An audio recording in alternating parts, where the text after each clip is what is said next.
Le Grand Matin Sud Radio. Il parle sur les réseaux sociaux et maintenant sur Sud Radio. Et nous sommes avec Raphaël Prado, qui est porte-parole de l'Association pour la taxation des transactions financières et pour l'action citoyenne. Bonjour. Oui. Bonjour Raphaël Prado.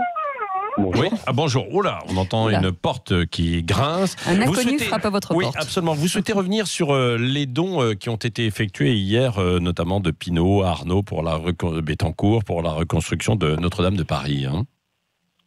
Tout à fait, parce que hier, au lendemain de l'incendie de Notre-Dame-des-Landes, on a vu se multiplier les annonces de dons... Notre-Dame de Paris. Notre-Dame de Paris. Pardon, excusez-moi. Notre-Dame-des-Landes. Je suis perturbé parce que je vais fermer la porte parce que, à vrai dire, mon fils se réveille en même temps. Bon, oui. C'est ça que je suis perturbé. Des milliardaires et des multinationales qui se sont succédés pour annoncer des dons. Pinault 100 millions, Arnaud 200 millions, Total 100 millions. Alors pourquoi j'ai trouvé ça scandaleux ?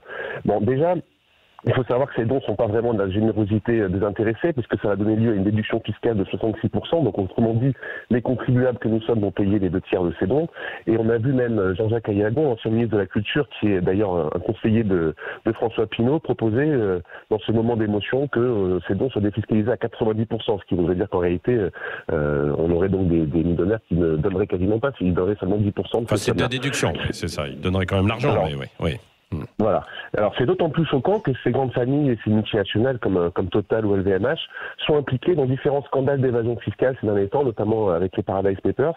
Et donc on est dans une situation assez paradoxale. Tout le monde se félicite à juste titre des pompiers qui ont évité le pire. Or les pompiers, c'est un service public. Et les services publics, comme tous les services publics, sont financés par l'impôt. Or, ces services publics, comme d'ailleurs la rénovation du patrimoine, sont soumis à des coûts budgétaires. On nous explique depuis des années qu'il y a des politiques d'austérité. Et ces politiques d'austérité, elles s'expliquent notamment par l'évasion fiscale. C'est parce que les plus riches, les plus grandes entreprises échappent à l'impôt, ne payent pas leur juste part d'impôt. On se retrouve aujourd'hui avec des services publics qui sont dégradés. Et donc on se retrouve dans la situation paradoxale où en fait vont avoir le bon rôle des millionnaires et des milliardaires qui en réalité contribuent par leur évasion fiscale à dégrader les services publics. Et donc je trouve ça assez indécent qu'on les fasse passer pour des héros. Ouais. Et d'autant plus, Arlette Chabot vient de parler de la restitution du grand débat. Ouais. Ce sont précisément ces familles qui ont bénéficié des cadeaux fiscaux de Macron, la fin de l'ISF, la flat tax. Et donc, on a bien vu dans les annonces, comme vient de le rappeler Arlette Chabot, qu'il n'y a pas du tout de remise en cause de ça qui est prévu. Et ça, il ne faudrait pas l'oublier. Et donc, en fait, on a donc une situation d'injustice fiscale. Et moi, pour le résumer, je veux que des Pinault et des Arnaud, ils payent leurs impôts et pas attendre leur charité. Oui, ça va alimenter finalement le grand débat, des conclusions et peut-être des ajustements dans les jours qui viennent. Merci Raphaël Prado, porte-parole d'Attaque. On peut dialoguer aussi avec vous sur votre compte Twitter.